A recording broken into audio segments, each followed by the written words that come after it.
Hey everybody, and welcome to Don't Copy That Floppy. I'm your host Lex. And I'm your other host Dan, and I'm going to turn down the headphones. It is, what day is it? It's December 2nd, Friday, December 2nd. It's December 2016. 2016, it's almost the end of 2016, and what a year it's been. Oh yes. We're a video game news podcast, broadcasting live on chipit.net, also twitch.tv/DCTF podcast, Friday nights, 7 to 8 p.m. Eastern Standard Time. We're on all sorts of social media. Social media, you know social media. It's like Facebook and Twitter. And, yeah. But we're also on like iTunes and YouTube and stuff. We're also on Twitch, as you just said. Yeah. We've also got started our regular Twitch stream schedule. Oh, which yeah. we've been talking about for a while. So Lex is going to be Twitch streaming on Monday, and I'm going to be twitching it up on Wednesday, in like the evening hours. Other like drama notwithstanding. And then once a month or so we're going to try and do like a longer stream Saturday nights. It's like a bigger thing. So yeah, keep an eye out for that. We always make announcements on all of our social media. So if you follow us, you can get those announcements. We also have Patreon if you want to give us money. Yeah, there's all sorts of cool reward tiers. You can get bonus content every month. You can get sexy voicemail. You can get the ability to vote on stories we do week to week. The ability to suggest stories. Yeah. Also, the Twitch streams that we've been doing are like a part of our Patreon as well. Like we hit a point where we said, if you get this much money, we'll make a Twitch stream. And we did. You can watch it on our YouTube where we're archiving it. If you want to find us on any place, you can either search Don't Copy That Floppy, sometimes Don't Copy That Floppy podcast, or DCTF podcast. You'll find us with Dan and Lex. That's So what are we going to be talking about tonight, Dan? Mostly the Game Awards, because the Game Awards happened last night, which I forgot. I was busy watching Lucha Underground. Lucha Underground's so good. Lucha Underground's so good. Oh my god, so many things happen every week. I will point out that I think we are still set to say that we are streaming Shogun 2 Total War. That's fine. So if anyone tuned in to our Twitch and they're like, where's Shogun 2 Total War? Where's Shogun 2 Total War? What's with all these new articles? I don't want this. I'll tell you where Shogun 2 Total War is. Shogun 2 Total War is on our YouTube channel. If you'd like to watch it. You can watch me get mad at the Kumamoto. No, what's funny is I streamed on Wednesday night, and it was great. I played with Binary Brandon, who's another Twitch streamer, and then we had a Discord chat with just like a lot of our friends, like a lot of people that I knew from college and like met through them. And it was and we played Gauntlet. It was a great game stream, and the whole time I forgot to change it from Shogun 2 Total War to Gauntlet. We're just going to be playing Shogun 2 Total War forever now. For eternity. To go to. So yeah, mostly news about the Game Awards.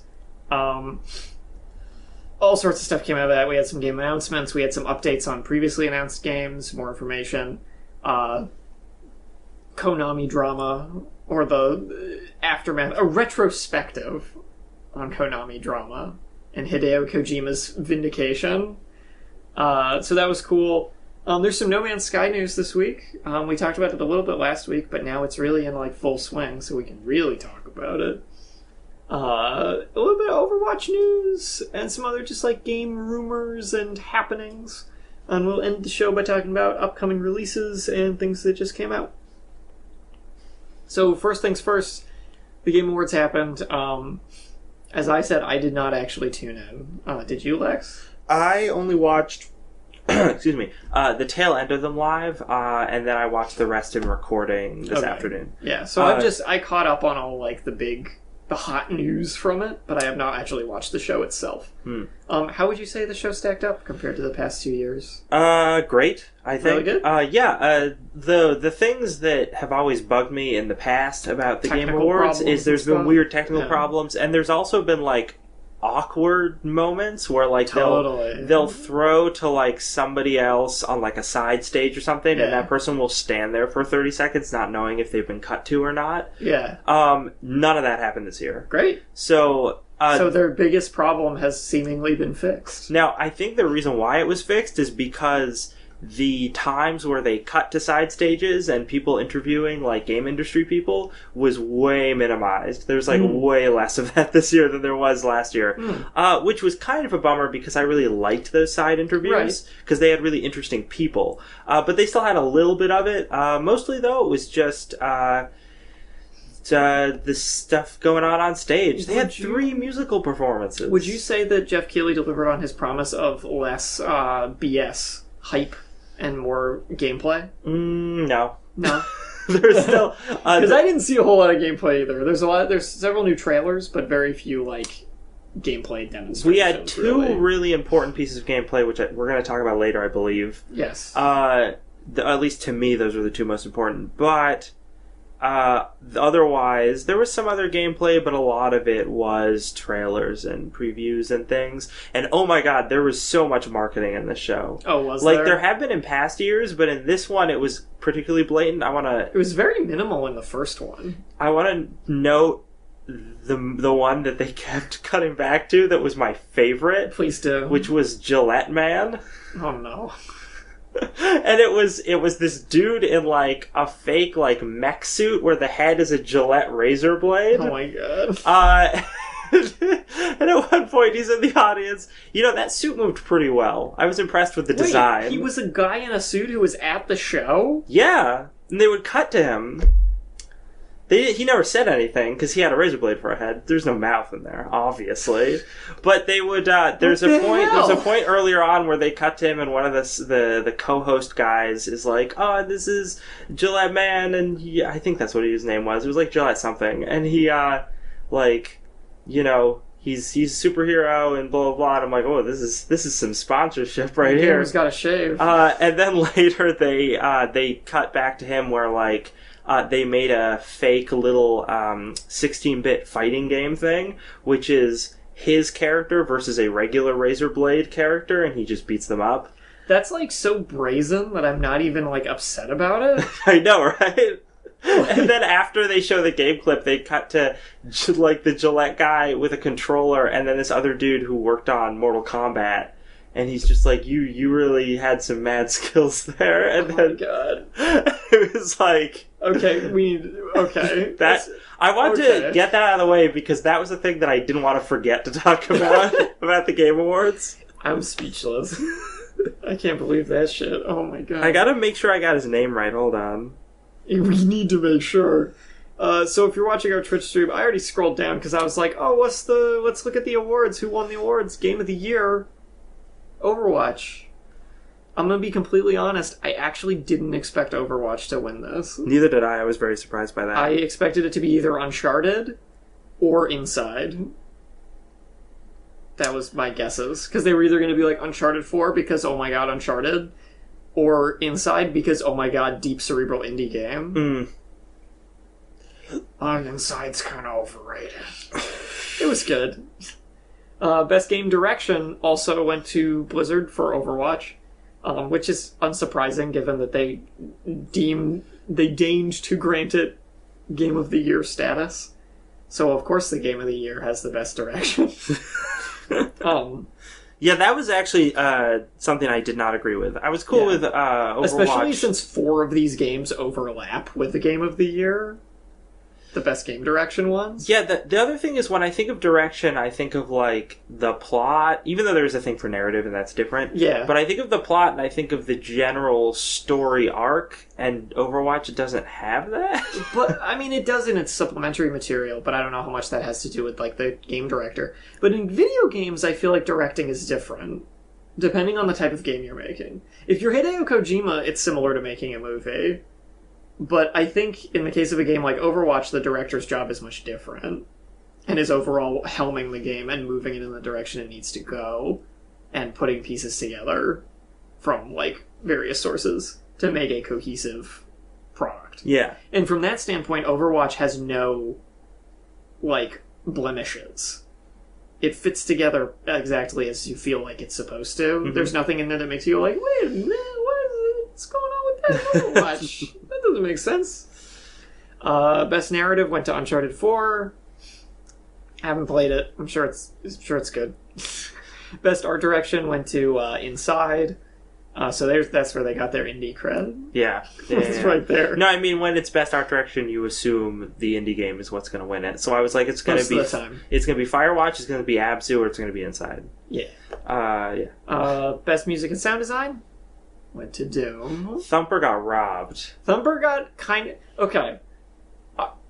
I'm going to agree with you and disagree with you. Okay, alright. Because I agree with you because Thumper's amazing. And from a sound design perspective, like, holy crap. That's super impressive. Because that, like, is the game. That's the whole game. Yeah. Doom, when we talked about this with Scott, when we had him on the show as a guest, we talked about the nominees here. And I said, I would like it if Doom won Best Music and Sound Design because of when you start killing demons really hard and the guitars fade in. So, like, the butt rock gets more intense the better you're playing the game. And I think that alone is brilliant enough to warrant the award.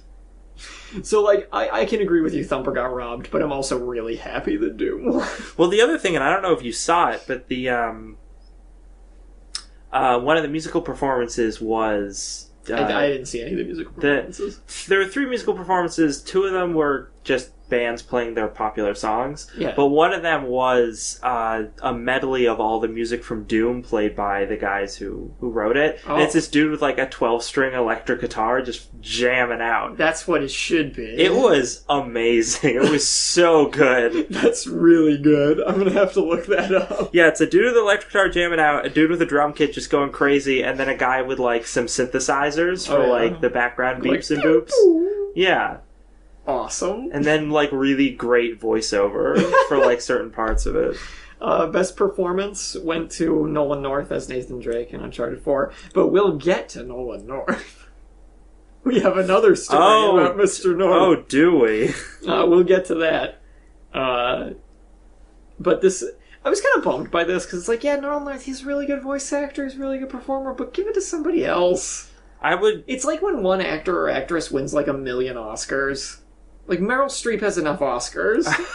I know, right? No, this, and, you know, I have not played Mafia 3, but Mafia 3 was nominated for a bunch of stuff this year, and I watched a lot of the clips from it. I've seen a lot of gameplay and stuff. And I was like, man, the voice acting in this game sounds fantastic. It's stellar. And I think the facial graphics looked really, really good. So I was kind of hoping that would win. Mafia 3 is a solid title. Yeah. Like, it's real good. So I was kind of hoping it wouldn't be an Uncharted cast member because they're all super famous. Games for Impact went to That Dragon Cancer. Which I could have called from a mile away. Called from a mile away. And, okay, here's the thing.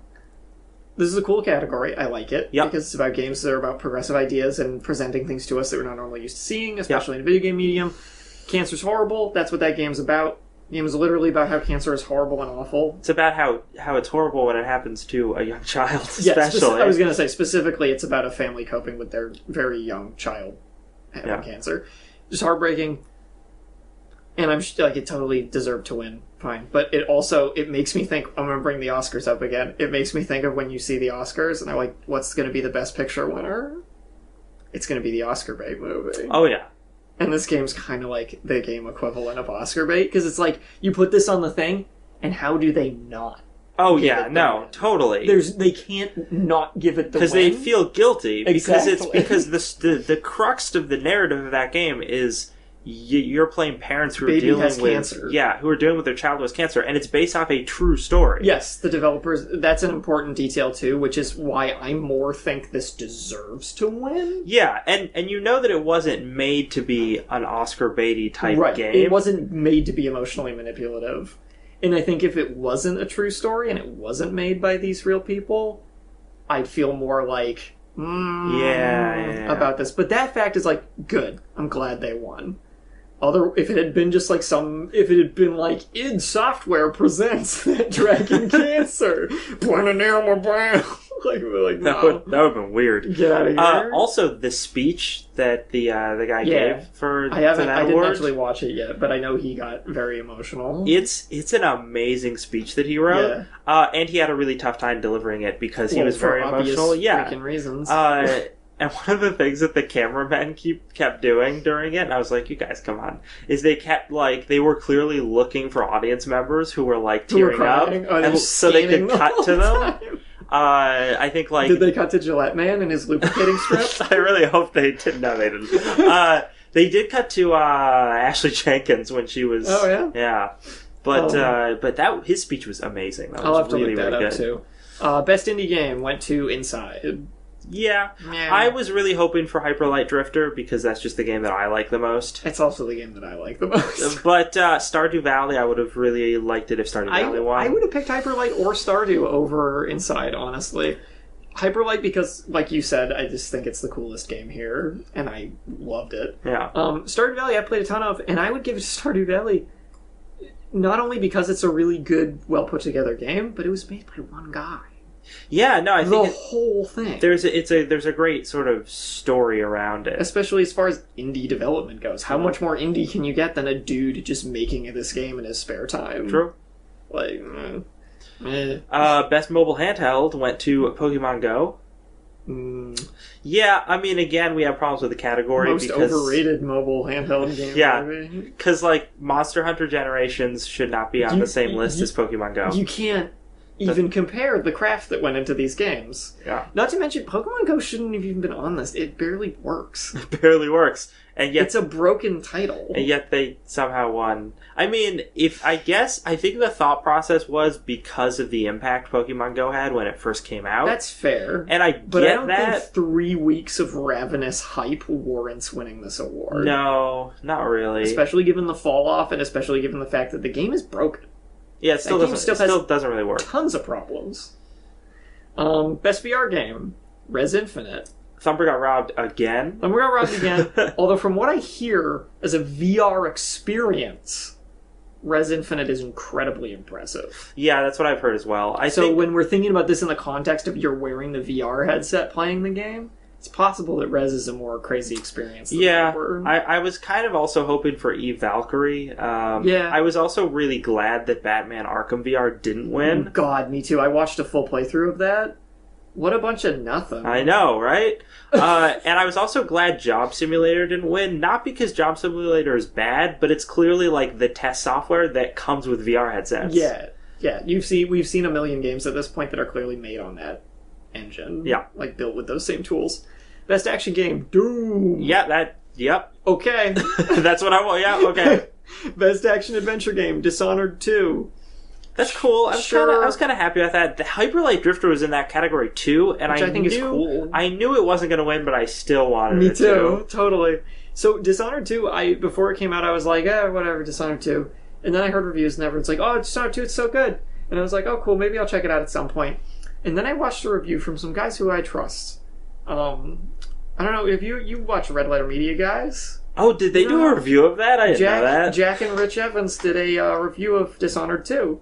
And they really liked it. I'm going to start by saying I watched a review of guys I really trust. Made me not want to play the game, but they really liked it. Okay. Recommend it. All right. But all of their grievances with it were specifically all of the problems I had with the first Dishonored game. Oh. Which means that they didn't fix a single thing that I didn't like about that game. Which means that I don't want to play it. No. Because all those things bothered me a lot. Best RPG? Duh.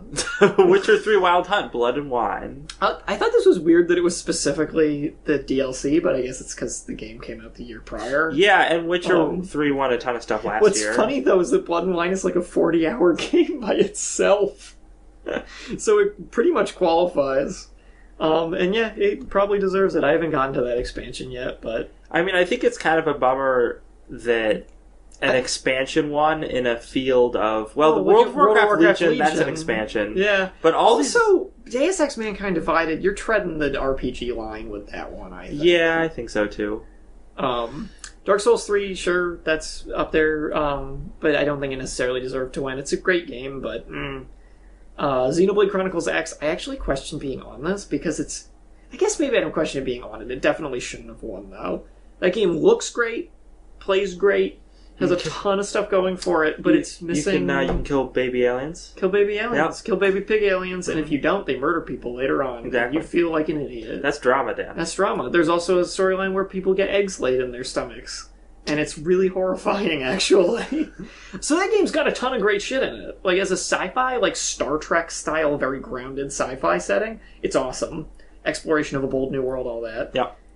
It fails in one of the cardinal pieces of being an RPG, in my opinion, and in your opinion. Uh-huh. And that's that the story is, like, nothing. Oh, see, I didn't know, because I've only seen bits of gameplay for that, so I haven't actually heard what the story is. Because I beat it, obviously. I beat the main story of that game, and every element of that game is fantastic, except for that. That's too bad. The story has tons of potential, but it just kind of doesn't go anywhere, and then it ends on a huge cliffhanger. Huh.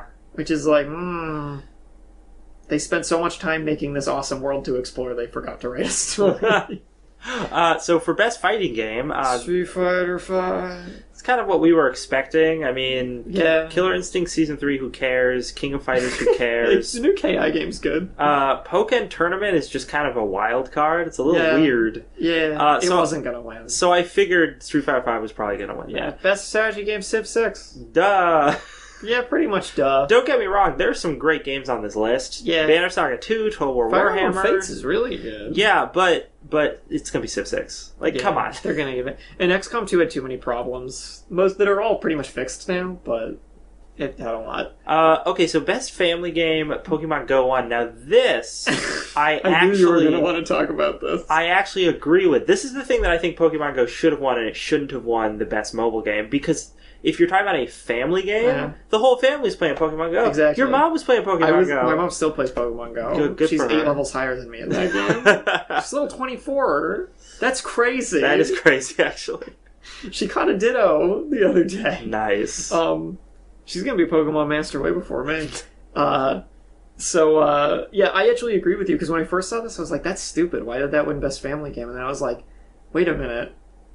That totally makes sense. Oh, yeah. Because, yeah, you and your family all go out for a walk together and catch Pokemon. It's a bonding experience. That's great. Get out of here, Lego Star Wars. So yeah, Pokemon Go actually totally deserved to win and that no parents award. want to play Skylanders with their kid. That's actually, that's not true. I've met parents who play with their kids.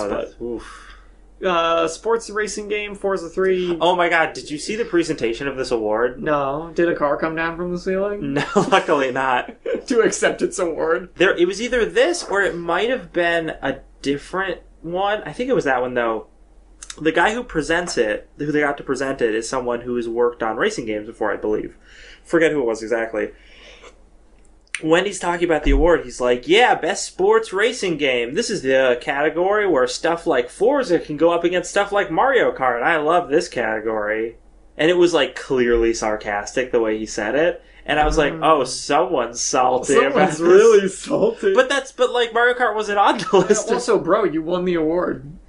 A car racing game won the award. Maybe don't be a jerk-ass about it. Yeah. Well, that wasn't the guy who accepted the award. That was the guy who presented the award. Oh, okay. Excuse me. Best multiplayer. I'm going to say, when your game of the year is a game that is exclusively multiplayer, it better win best multiplayer. It better, yeah. And it did. So that was Overwatch. Yeah. And there were some strong contenders there. Battlefield 1, I could have seen winning that, sure. Yeah, sure. Most anticipated game, Legend of Zelda, no shit. Yeah, obviously. I mean, I thought for a second it might be Mass Effect Andromeda. No. But Legend of Zelda. Then again, I'm disconnected with any hype from Mass Effect Andromeda. Listen, I don't actually know how excited people are. I hung out with Matt the other day, and there are people who are excited about Mass Effect Andromeda. Of course he's excited about Mass Effect Andromeda. He has a Mass Effect backpack. He's probably a Mass Effect 3 ending apologist when he's at it. Hey, don't say that. He actually listens to this show. Hey, if he wants to talk to me about Mass Effect 3 ending and try and convince me that it's good, he's welcome to, because he won't. He won't. But no, I think that was also a strong contender. But yeah, Legend of Zelda makes sense. Trending gamer is Boogie2988. So we had a problem with this award because most of these gamers are people who are well established and not trending. They're not up and coming. Who is Boogie2988? He gets memed a lot. He's an extremely overweight guy with like a neck beard. Okay. He gets memed? He gets memed a lot. What does he do? I mean, he just does let's play stuff, I think. Oh, okay. I haven't actually watched a lot of his stuff, but in his acceptance of the award, he was just really he had some great stuff to say, and he just seemed like a super nice person. Swell dude. Yeah. Oh, good. It was also weird because the guy who gave that award was the head of EA, which was bizarre. What's his name? Peter Moore, I think. Yeah. He gave the award, and I'm like, wait. So literally the most corporate person at this entire award show is the one who's transparency. I mean, their transparency thing we reported on a couple weeks ago. It's good. EA is all like, "Hello, fellow kids. That we are also in on the hip Let's Plays." There was a little bit of that, but it was also weird because when he gave him the award, Peter Moore was like, "Yeah, no, we know each other really well," and they hugged and stuff. And I was like, "Oh, I guess they know each other," because they genuinely seemed like they were friends and knew each other. What? And I'm like, "This is bizarre." That's creepy. Best fan creation, no winner was announced. Oh, I didn't know that. There were only 2 things left on it: Brutal Doom 64 and Ender All Shards of Order. Because Nintendo demanded they removed the Pokemon one and the Metroid one. No winner was announced. Was that Jeff Keighley's act of defiance? I don't know, maybe. Or maybe, you know what? They stripped those other 2 games out of it, like, right before the award show. Yeah. I bet that they didn't have time to do a revote. Yeah. Is probably the reason. Or maybe one of those 2 was what won. Like, Uranium was probably what won that. Yeah. Probably. Yeah. Because it's pretty ambitious. It's great. So, keep in mind Brutal Doom 64 and the fact that when we talked about it before, Bethesda and id were like, yeah, that's awesome. We love fan creation. Oh, yeah, we got a fun story related to that later on. Best esports player, some guy I've never heard of. Yeah, I didn't know who any of these people were. He plays Counter-Strike. There was... I think he's... Brazilian, and he came up on stage and he had a whole speech, and then he had someone with him to translate it. Oh. And it was like actually a pretty nice speech after it was translated, but yeah. Best esports team, Cloud9. Yep. Sure. Best esports game, Overwatch. Yeah, that makes sense. Push that Overwatch. It would have been dumb if they gave it to Dota 2 or League of Legends. It's like, we get it. They're there. They're popular, good esports games. They don't need to win every year. Yeah.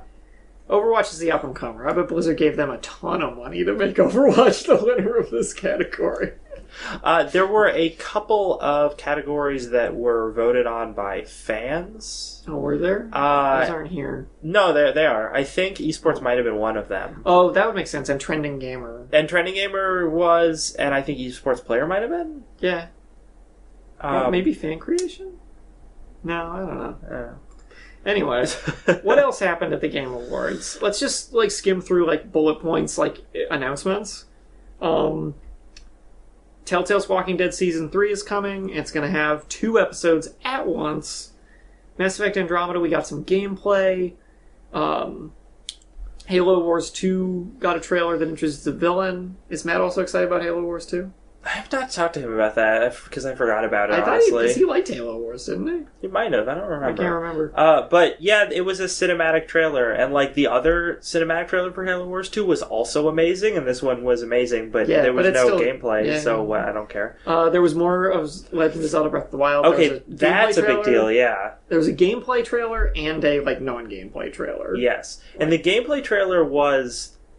2 guys, gameplay demo. Yeah, there are 2 guys sitting on a couch playing it and talking about it as they played it. So this was one of the things that Jeff Keighley had promised would be in the show. We're going to do more of this. Now, one of the things I was worried about was the tech issue thing where they'd have people on stage playing a demo of a game and then they'd have tech problems. But instead, they clearly pre-recorded this and played it. It's fine, yeah. No, it's because, maybe it was doctored, but I don't assume so. No.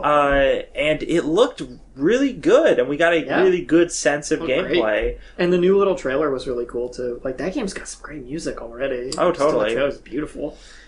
Spectre of Torment is the next Shovel Knight expansion. Is it a prequel? Is that what they said? Yes. Yeah. Because Plague of Shadows takes place at the same time as Shovel Knight. They're both happening simultaneously, more or less. Whereas Spectre of Torment is going to be taking place ahead of time, or at least parts of it are. Takes place probably between the time that Shovel Knight and Shield Knight got separated and when Shovel Knight went on his adventure to save her. That's cool, though. It showed off a ton of new gameplay stuff because you're playing Spectre Knight. He's got a ton of cool abilities. And I would say they've reworked the levels like super hard compared to Plague of Shadows for this one to make his abilities work. Boss fights included. Bosses have like totally different arenas this time around. So that's really exciting. It's going to be free if you already bought Shovel Knight. And it's literally just like a whole another iteration of Shovel Knight to play as a different character with totally new abilities. Plague of Shadows was amazing. So if this is if this is to be compared, it already looks great. His speech, Nolan North, we got a thing about him that we'll get to. Telltale officially announced they're doing a Guardians of the Galaxy game for 2017. Hideo Kojima showed off some Death Stranding stuff, which we'll get to. There's a remaster of Bulletstorm coming. Yeah. Was Bulletstorm even that popular? No, I didn't care. It was like one of those things that happened at the very beginning of the show, and they were like, yeah, we're getting it. Out of the way. And that seems like that's pretty much it as far as like the important stuff goes. There was a fantastic little thing about the Game Awards. I think it's probably going to be at the top of that list. Yeah. Where their YouTube archive got copyright claimed. So, like, I didn't watch most of this live. You didn't watch it live, but I was like, oh, I'll watch it. They have it on YouTube. I'll just watch it there. Duh. So I went to do that, and it was just the entire 3-hour video was silent. So I was like, okay, if they had cut the sound out of just the copywritten section, like, I could have lived with that. But this is, like, bad. But this is all of it. And then I thought, oh, well, is there not a way to watch this? And then the Polygon article that talked about this was like, oh, but you can still watch the whole thing, the whole live broadcast, because IGN's YouTube upload was unaffected. And I'm like, but IGN's YouTube upload is literally just the show with a little IGN logo at the beginning. It's exactly the same. So this begs the question, like, okay, YouTube, we know that you screw up a lot with your copyright claim stuff, with your bots. It's not an exact science. But at least in the past, it was like, okay, anyone who's uploading copyright material, they get, the bots get them. Yeah. And then we have to talk about how, like, these bots should ease up. Yeah. Because people should be able to put this stuff up here. But in this case, it demonstrates either one of two things, which is either the bots don't work because they're claiming some things and not other things that are the same content. Yes. Or there are certain YouTube channels have special permission to do stuff that other ones don't. And that's not good, because that's not the way that platform's supposed to work. Right. Great job, YouTube. Yeah, YouTube, you messed it up pretty bad. Speaking of people who messed it up, Nolan North. Nolan North. No, we mostly have had good things to say about Nolan North in the past. But currently there's a voice actor strike happening. Big ol' voice actor strike. And Nolan North, who voiced his support for them in the past when the strike started... No, I didn't think he did. I thought he did. See, I thought the only people who were mysteriously absent from the support of the strike was Baker and North. Were they? Maybe I'm thinking of somebody else who voiced their support. I could be wrong. I am thinking of someone else. I'm thinking of David Hayter. Yeah, you're thinking of David Hayter. You're right. David Hayter's actually cool. Yeah, he's a cool guy. You're right. It was not Nolan North. So for the longest time, North and still Baker, I suppose, have just not said anything about it. Now, I'm going to start by saying that makes sense, in my opinion, because they're like the guys in voice acting right now, and they're going to get work nonstop, no matter what, all the freaking time. Yeah. And win every award ever made, ever. Yeah. So for them to be so big, for them it's like, why would I join the strike when I'm making all this money? Yeah, you don't need to fight for better working conditions because you already have them. When you have the best working conditions because you are the most sought after voice actors in the business. That kind of annoyed me, but if they had left it at that, I would have been like, fine, whatever. Yeah. But he just couldn't leave it at that. So couldn't do it. Nolan North went up to accept his award for being Nathan Drake, both in reality and in video games. And he said he pretty much threw the voice actors union under the bus. So his speech began really good. He was like, and pretty performance normal. matters, Well, which then is the hashtag. Well, his speech began. He didn't talk about performance matters at first. There's he gets a little into it where he's just talking about I want to thank my wife and my kids and all the other people, blah blah blah. And then he pauses, and then he's like, I've been hearing the term performance matters a lot. And at first I'm like, oh, he's going to come out and support the voice actor strike. Yeah. Well, that's great of him. It's a great platform to do that. And he's like, whose performance matters? The game devs. Yep, designers, programmers, all those other people who work at Naughty Dog. Their performance is really important. And their performance matters more than mine. See, and that's the big problem. More than me, the humble voice actor. If he had just been like, listen, the game devs are really just as important as the voice talent. People forget how important they are, and I want to make sure they get the support. Because that comes off totally different. It comes off as him just saying, I accept this award for my voice performance, but video games are a lot more than just that. And we should support all that. We should support everybody involved. But instead, he's like, but voice actors just aren't as important, guys? Yeah. Yep. We should really just support the devs. Without their performance, my performance wouldn't matter, wouldn't even exist. And which does come off as him saying, you guys are ungrateful for the opportunity you've been given by game developers. Oh, it totally does. Which is really shitty to say. And maybe he didn't mean it that way. He seems like a nice guy most of the time. I kind of want to give him the benefit of the doubt. But this is, hard to buy as anything but him just saying something crappy about the voice actor's strike. It was not a great moment. No. He said that. There's nothing else to really say about it at this point either. It's just other than what the hell, man. And if people are wondering about the voice actor strike, we've reported on it in the past. Yeah. You can look it up right now. The SAG-AFTRA voice acting strike. It's really they're not being unreasonable, and it's been stewing for 2 years. Too. The whole thing has been kind of building up to that for a long time, and now it's finally hit the point of strike. And what they're asking for is not unreasonable. No, not at all. Not at all. Hideo Kojima. What is there to say about Hideo Kojima? At the beginning of the show, one of the first things that happened was Jeff Keighley was like, remember last year when something really bad happened at the show and my good friend Hideo Kojima couldn't show up? Well, he's here tonight, and I'm giving him an Industry Icon Award. And did he got ever... this Kotaku article right here. Look at him, Dorito Pope, just That is a weird screen grab. Yeah, staring daggers. But no, he went on.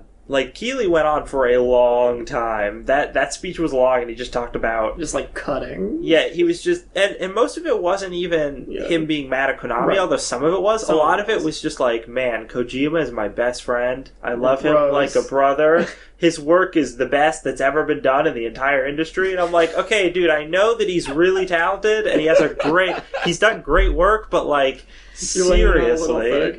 Yeah, but they gave him an Industry Icon Award, though. Yeah. You gotta ham it up for your Industry Icon Awards. The man deserves it. Kojima has contributed a hell of a lot to video games as a medium. So he absolutely deserves it. He had his whole big speech, too, where he said things like, last year I thought I lost everything, but I didn't. We had to be back on the... Keighley then said, we had to be back on the same stage as last year to give one man a moment he was robbed of. Yeah. So Kojima got to be there. He got to accept his award. All that stuff. And Keighley claimed that for a long time Kojima actually refused to accept the award himself because he didn't want the quote-unquote blood on his hands. Oh, yeah, he did say that. That was weird. So dramatic. I think that was part of the fact that Kojima is just Japanese. Yes. Because Keighley talked about how he was I kept trying to bring him the award that I couldn't give him last year, throughout the year, and he just wouldn't accept it. No. So we also got some info. There's a big interview with Jeff Keighley on Glixel.com. And it's a really interesting interview, but it's super long. It's really long, so we're not going to really jump into it. But it is the source for other news.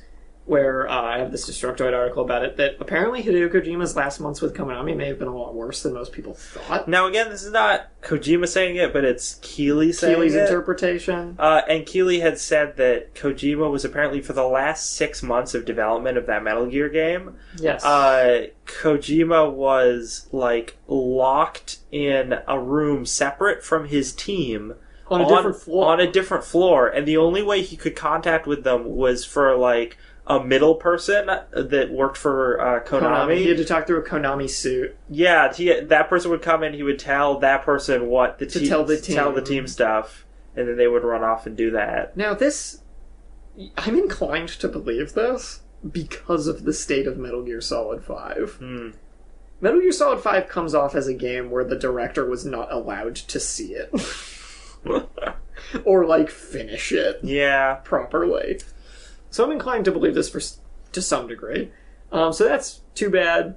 But, as we know, Hideo Kojima and Norman Reedus teamed up for their new game Death Stranding, the first big real thing from Kojima Productions. Yeah. And Guillermo del Toro, when it was announced, had some choice words for Konami on Twitter. Guillermo del Toro said, "Fuck Konami."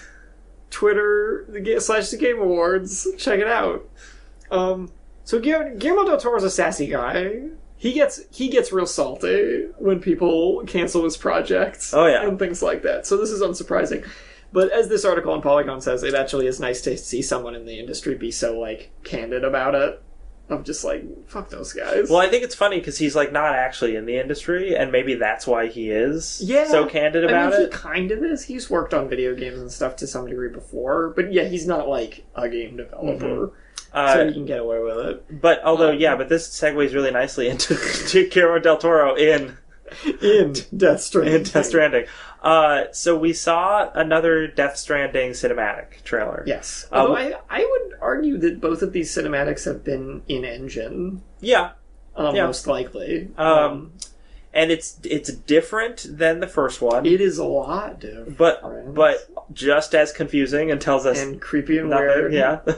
They really dialed up the weird on this one. So we can kind of give you the gist. Guillermo del Toro is in it. He's there. He's in a sort of war-torn landscape. And there's lots of goo. And there's lots of dead goo. sea life. And like a doll. In the first trailer. And there's a creepy baby doll drifting around into, like, a sewer. And he's like, I'm going to go into this sewer. But then he's like, no, I don't want to go into the sewer. I'm so scared to go in the sewer. And he's holding something the whole time. It's holding a weird machine. Yeah. And then a tank goes by over the bridge overhead. It has squid all over it. It's a gross, like, flesh tank. Yeah. It's got goop coming out of it. Mm-hmm. And there's cool-looking skull soldiers. Yeah. Skull-faced soldier men. And then Guillermo del Toro pulls out a, like, cord from his machine and, like, plugs it into himself. And then the machine opens and there's a baby inside. The baby starts moving. It's a little baby pod and the baby moves all creepy and opens one eye. And that, like, is in this picture right here. And then he, like, is like, oh, but I should go down this hallway, though. And then he looks down the hallway and some spooky ghost soldiers come.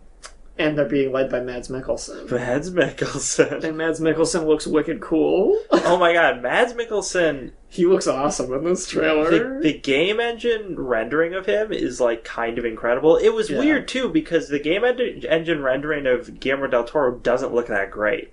Like, he looks okay. He looks like... Well, my assumption on that is also, he's probably not going to be in the full game. No. So this may have just been, like, a little mock-up render they did of him for this trailer. But Mads looks great. Man, he looks so good. And he's got, like, black goo on him, as you can see in this picture. And he's got some of those soldiers with him, and they're all tethered to him. Yeah. And then he cuts the tethers, and they all go into his clothes, and then the soldiers, like, run forward. Oh, there's also a fun thing that I noticed is that Mads Mikkelsen has a little, like a compass on his shirt. And it starts spinning like crazy once the weird stuff starts going on. Mm-hmm. There's tons of little details like that in it. And then he just gives a really creepy grin. And the game reiterates that him and Norman Reedus are in it. Yep. And they're like, Death Stranding. Man, what's that game about? So we still have no idea. I don't even care. It doesn't matter. It's so strikingly interesting already, just for existing. Like, I don't care what it really is. I just want to play it. Mm-hmm. I'm really excited. So this also, is like what Kojima can make when there's no limits. You just like do whatever you want. You forgot to mention that the Stranger Things soundtrack played in the background of the trailer. And the baby doll bumped into Mads Mikkelsen, and then its eye opened like the baby that Guillermo del Toro had. Yep. And the baby doll also has a scar on its stomach, like a cesarean scar like Norman Reedus had in the other video. Yeah. This game's got levels. It's so deep. So deep. But yeah, it looks awesome, and I'm really excited to know more about it. That's about it for Game Awards news, which is good, because we only got like 15 minutes left. Yeah, we're running out of time. But all these other stories are pretty fast.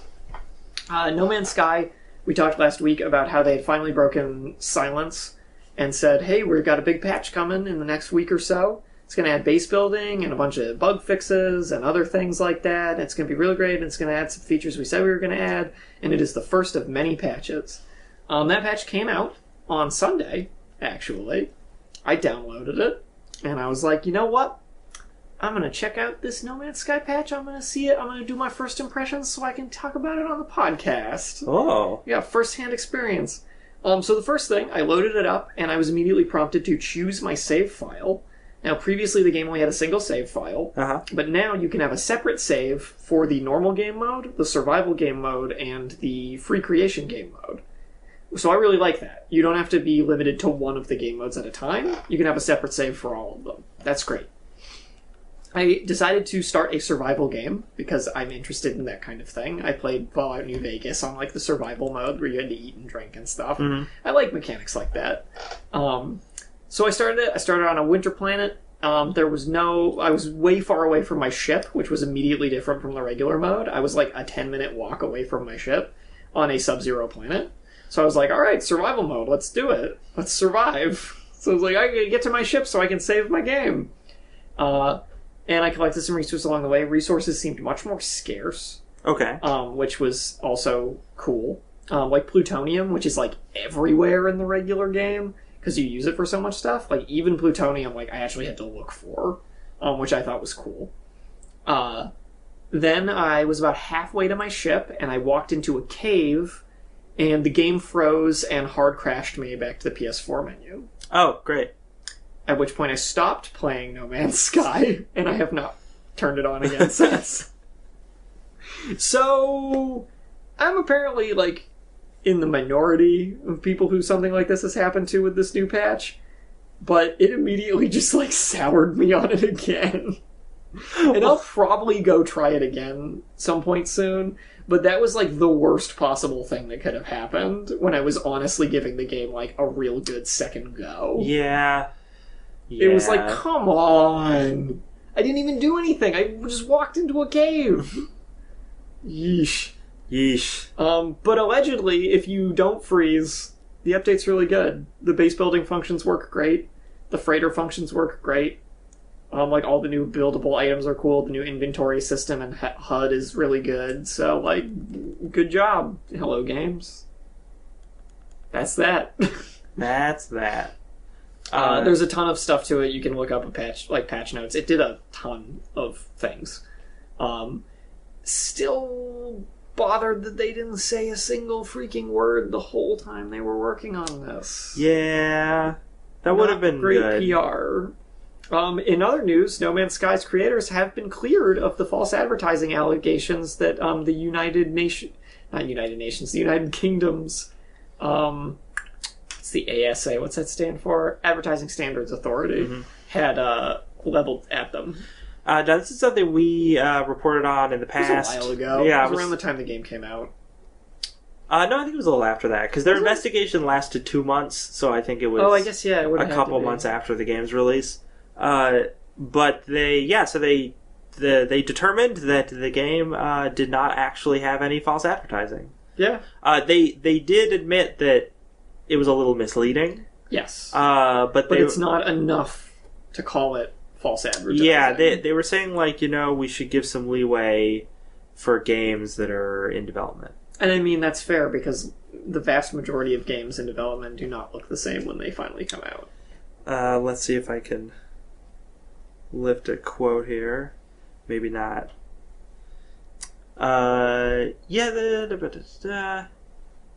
18 quadrillion planets. Unlikely to mislead consumers is what they. So it definitely could at this point, but it was unlikely. It's unlikely. We had The real important part here is that, in spite of all the other trouble Hello Games got, they're not being sued for false advertising in the United Kingdom. Well, it wasn't even a suit. We talked about like what the ASA could actually do, and it's just it would have restricted their ability to advertise in the UK. Oh, so it wasn't deal. really like that big a deal, but the fact that they cleared them is still nice. Yeah. So it also mentions in this article from Engadget that I have about this that Hello Games is a small British indie game developer, and I don't think that's true. I mean, Sean Murray has a British accent. Oh, does he? Yeah. I don't even remember that. I thought he talked like normal. No, he talks like a British guy. Oh, okay, then I guess they are. Just like my British guy in Shogun 2 Total War. Yeah, Gregory. Gregory! But no, then I guess it meant a little more to them since they were based out of the UK. Yes. Also makes more sense that the UK was the ones conducting the investigation. Yeah, a little bit. Final Fantasy 15 came out. It's the fastest selling game in Final Fantasy history. This baffles me. I'm shocked. Not because I think that it's a bad game. Actually, we've been looking at a lot of different both reviews. Seriously had our doubts it would be good, though. Yeah, but we've been looking at a lot of reviews, and the reviews are very positive. Totally. I'm seeing mostly 8s and 9s across the board. People are really liking it. But so good for them. But it still is weird that it's selling significantly better than other Final Fantasy games. Yeah. Because, there have been way cooler looking. More, wariness of it after the 10-year development cycle and all that stuff. It's bizarre to me. What's the last game with a 10-year dev cycle that came out? Duke Nukem Forever? That game terrible. I guess Owlboy, but that's an indie game. And it was only 9 years. Listen, Star Citizen's going to be great, Dan. Uh-huh. Tell me more. Mark Hamill's going to be in it. Mm-hmm. Yep. Yeah. It'll come out. Tell me more about it, though. It'll definitely come out. What Star Citizen, you say? But a video game, you say? A release date, you say? But no, so Square Enix... I bet it'll be super good when it comes out, too. But it'll be everything everyone hopes it'll be. I bet nobody will accuse them of false advertising and be mad that they didn't get the game they were promised. Yeah.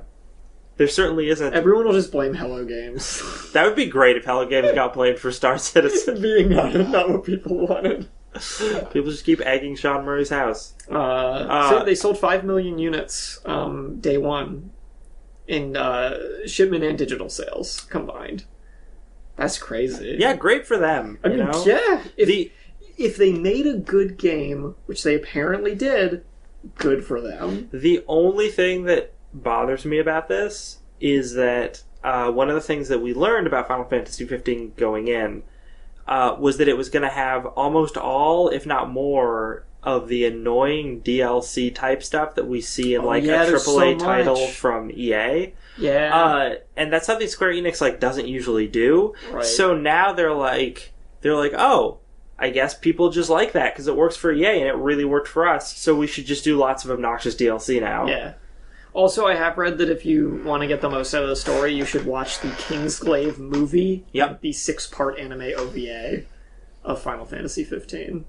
Because apparently the game's presentation of the story leaves several things out. Oh. Or doesn't present things very well.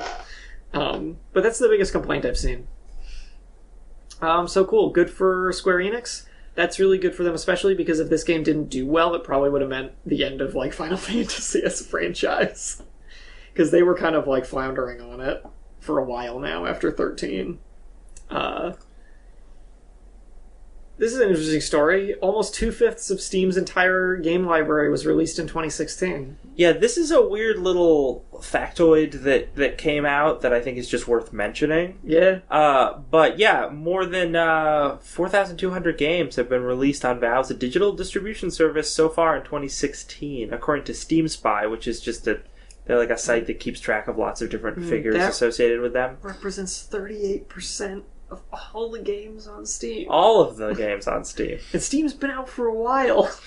There's a great pie chart Where's that pie chart? There it is. Yeah. Look at that growth. Jeez.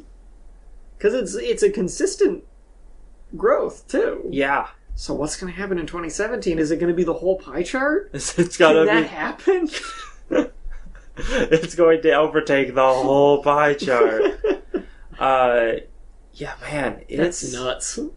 It is a lot of games. And I think it's led some people to be worried that Steam might be reaching critical mass. Well, there's the shovelware argument. Like, Yeah. how many of those games are utter trash?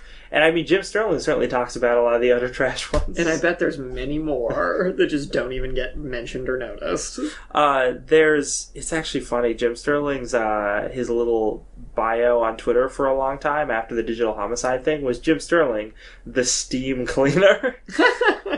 But I do like that there are people, there's him and there's some other people like him that point out these horrible shovelware games and are like, you shouldn't buy these are awful.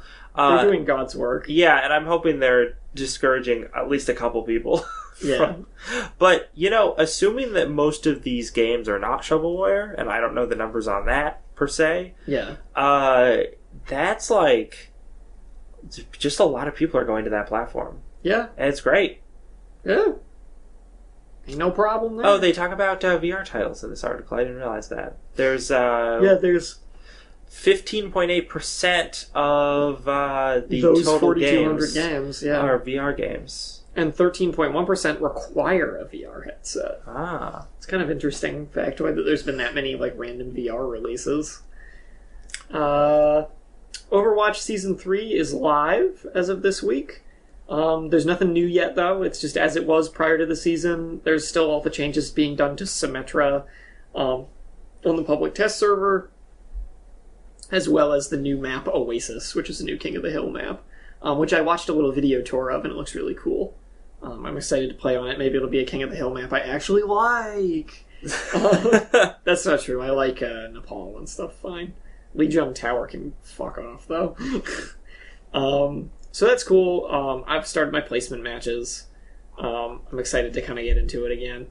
And also, people data mined the patch that just came out, as well as the public test realm stuff, and found files for the winter event. Ooh. Found some festive Christmassy music. Nice. And a few little voice clips and things like that, suggesting new game modes for Christmas and stuff. Although I'm sure it will be some non-denominational Yuletide holiday name. Yeah. Probably. Like, they'll call it, like in Warcraft, it's like the Feast of Wintervale or something. Oh my god, the best commercial that played at the Game Awards was the fake Christmas album commercial for Hearthstone that's a bunch of Christmas carols that are just sung by Murlocs. Oh god. And it's just they took the different Murloc sound effects and mapped them to a keyboard like people do once in a while, and then just played the Christmas songs on them. That's great. I actually wasn't sure if it was a real thing or not that you could buy to be background music in Hearthstone. But either way, it's a great commercial. There's rumor that Marvel vs. Capcom 4 is going to be revealed at PlayStation Experience and will be releasing in 2017. The report comes from Polygon, which says they vetted multiple sources. It'll be called Marvel vs. Capcom 4. It'll be in conjunction with the Capcom Cup tournament at PSX. We don't know when it's going to happen at the show, but... And apparently the game is supposed to have more focus on the Marvel movie universe rather than comic books.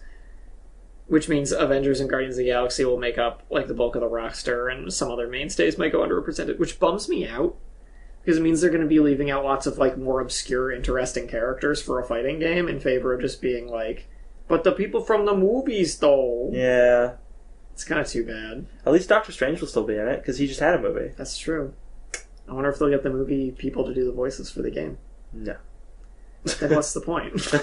Then don't make it about the cinematic universe if you can't even do that, idiots. I mean, that's true. I just think the possibility of them getting Benedict Cumberbatch and Chris Pratt, Bandersnatch Cucumber Patch. those things seems pretty slim. Pretty slim. But yeah, if this gets announced, that's cool. I'd be interested to see it, just to know who's on the roster. Because that's always fun. Speaking of fan projects getting canceled and how much id and Bethesda love Doom fan projects, ZeniMax Media is targeting a Doom fan game that you own, Lex. I Doom do. the I mean, I roguelike. didn't pay for it. I just downloaded it. But you have it. But I have it. This is bizarre to me because this game's been out for like years. Because I didn't download it recently. We should stress this isn't Bethesda or id going after this. They're not being hypocritical, but ZeniMax is the parent company of Bethesda. And they're the ones going after this. So it's creating this weird, like, Mobius strip of copyright protection. Because, like, Bethesda's definitely supported these kind of projects. Yeah. And But really ZeniMax vocally doesn't. so. ZeniMax is evil. Yeah, but ZeniMax is an evil giant corporation. Yeah. ZeniMax were the ones who sued Carmack, right? Yeah. Yeah, so they are an evil mega They're corporation. just assholes. Yeah, okay. They're just terrible. Good to know. But this is that Doom roguelike. So it's pretty fun. Pick up Doom the roguelike and play it to make ZeniMax mad. You can download my copy. I'll host it somewhere. Do it. If they take it down other places. So what just came out? Apollo Justice Ace Attorney. And Final Fantasy 15. That came out. Oh, okay. It did. And did you know? So I think I've heard about it. I think someone might have mentioned it. But no, I like how yesterday Apollo Justice Ace Attorney came out for iOS. Yeah, man. For iOS. Let's see. The dwarves for Windows, Mac, Linux, PS4, and Xbone. I have no idea what that is. Today, Steep came out for Windows, PS4, and Xbox. Oh, very cool. That's that snowboarding game. As well as Fury for Xbox One, which is a boss fight game. Nice. That I actually really want to play. It looks really cool. Mario Maker on 3DS came out today as well. Coming up on Tuesday, Last Guardian. It's here. It's coming out. Do you think it's still not going to release in 2016, Lex? Nope, Do you think they're going to delay it again? It's not going to come out. They're going to delay it again? Sorry. I'm telling you, Tuesday's going to come and go. It's not going to be there. We're going to go off the air, and there's going to be an announcement that Last Guardian was delayed to 2017. Bet you anything. Dead Rising 4 is also coming out that day. Which I'm kind of like, Yeah, I mean, I don't care. I saw a lot of commercials for it in the Game Awards. They're pushing it very hard. Yeah. The Unspoken, I feel like I've heard of that, but I'm forgetting now. And then after that... Yakuza 6 on PS4. Yeah. Apollo Justice Ace Attorney for Droid. Shortly after the iOS release. And that's about it. And we're getting close to the end of the year. Gonna do our 1 year roundup. It's coming up. Oh, yeah, we're gonna have to talk about all the games we liked, all the stories we enjoyed for our New Year's special extravaganza. Wowee. What do we have coming up? We have our continued regular streams. Me and my wife are probably going to try and stream The Witness. That'll be cool. That's happened. I'll probably do more Shogun because I kind of had fun doing it that time. So I'll probably continue. I'll just go on that same campaign and keep it going. Adventures of Me and Gregory. I will probably try to stream again with Brandon so that we can finish up the campaign of Gauntlet because we played for another one. Yeah, because we played for like 2.5 hours and we got like 2/3 of the way through the campaign of that because it's not very long. Right. So we're gonna do that. This past Saturday, you and me started the Wonderful 101. That is going to be up on Facebook or up on YouTube in parts, probably starting this weekend. We're having a little trouble cutting down the video. I have a little trouble getting my computer to work. I mean, that's the thing. And I was just having trouble getting anything to let me edit that video.